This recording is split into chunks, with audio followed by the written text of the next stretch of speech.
What is going on, guys, and welcome back to another WWE Top 10 Facts. And in today's video we have the dead man, The Undertaker. Starting off with number 10, Suburban Commando. The main star of Suburban Commando was a Hall of Famer from the WWE. That icon was none other than Hulk Hogan. What people don't know is that the film also features another future legend, The Undertaker. The Undertaker was playing the role of Hutch, a strong villain who's out to destroy Shep Ramsey, aka Hulk Hogan. This film was the first and only time Taker would appear in a Hollywood movie. He has not returned to a film since. Number 9, golfing. The Undertaker is a golfer. Not even a good one, but a golfer nonetheless. In an interview, he said, "I spend a lot of my time with my family, my children. I also work on my horrible golf game. I love golf, but I'm awful. For some reason, I go out there and make myself miserable because I'm so bad at it." It is weird picturing the dead man in a polo shirt and shorts on a golf course, to be honest. Number 8, the real estate investor. Taker invested a lot of time and money into real estate business with his business partner, Scott Everhart. They created the Kalahart, which is a multi-million-dollar building located in Loveland, Colorado. This is another part of The Undertaker that is hard to see as a wrestling fan. The Phenom as a businessman? However, Taker is human, and these are everyday things done by humans. So you know what? Kudos to you, Undertaker. Number 7, a Paul Heyman guy. When people think of a Paul Heyman guy, the two names that pop up are Brock Lesnar and CM Punk.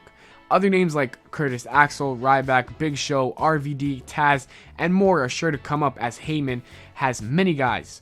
However, when Heyman made his debut in WCW in 1988, one of the first guys he managed was in fact The Undertaker, aka Mean Mark Callis. They wouldn't last very long though, as Undertaker left for the WWE the next year. Number 6, Kane, The Undertaker. The Undertaker is one of the greatest names in the WWE history. But it wasn't always simply The Undertaker. In 1990, around his debut in the WWE, the Phenom's name was Kane The Undertaker. The name did not last and they dropped the Kane portion. This allowed another superstar years later to use the name Kane when Glenn Jacob debuted as Kane. It was a good idea that the WWE decided to drop the Kane part. The Undertaker alone sounds so much better. Number 5 is basketball career. Before The Undertaker became a WWE wrestler, he was on the hardwood floors playing high school basketball. After high school, Taker went to Texas Wesleyan University, where he was a member of the team during the 1985-1986 season. But due to his interest in professional wrestling, Taker would leave basketball behind and pursue his dream to become a professional wrestler. Imagine if he was a basketball player. God damn. Playing with Michael Jordan. Number 4, problems with HBK. If The Undertaker has a problem with someone or something in the WWE, he will let people know. In this situation, his problem was with the Heartbreak Kid. Shawn Michaels was at the peak of his career in the 90s, and he was a WWE champion. Michaels' backstage attitude wasn't liked with many superstars. Michaels was constantly telling Vince McMahon to screw over Bret Hart as if he had the power to make such a decision.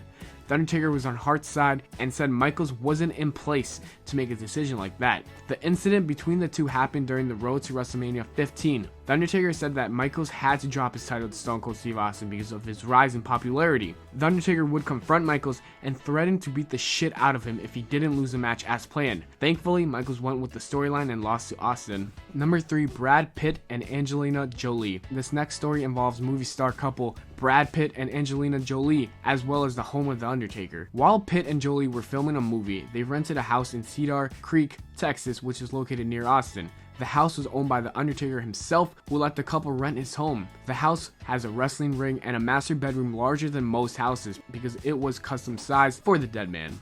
Number 2, Kurt Angle plane fight. This is a funny and interesting story including The Undertaker, Vince McMahon, and Kurt Angle. This is how the story goes. Vince McMahon once jumped Angle backstage as a joke and brought him down to the floor. After this, McMahon would often tell Kurt Angle that he was the only guy to ever take down Angle. One time on a plane ride, Angle decided to get his revenge by taking down Mr. McMahon.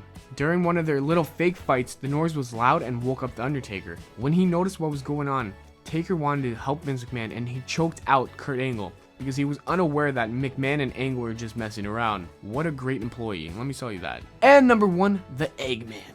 The 1990 Survivor Series was the infamous debut of The Undertaker and is a moment of wrestling's greatest debuts. But it almost never happened. During the months leading up to Survivor Series, a giant egg was on display at WWE events. When the event came closer, the egg began to hatch and a man in a giant turkey costume came out. The original plan was to debut a new superstar called the Eggman. The The Undertaker was supposed to be that man, but thankfully they pulled the idea out. Imagine if the Undertaker had became the Eggman instead of the Dead Man. God damn. Thanks for watching the video, guys. Hope you enjoyed. If you did, leave a like and keep commenting what you want to see next. Thanks again. Take care and spike your hair.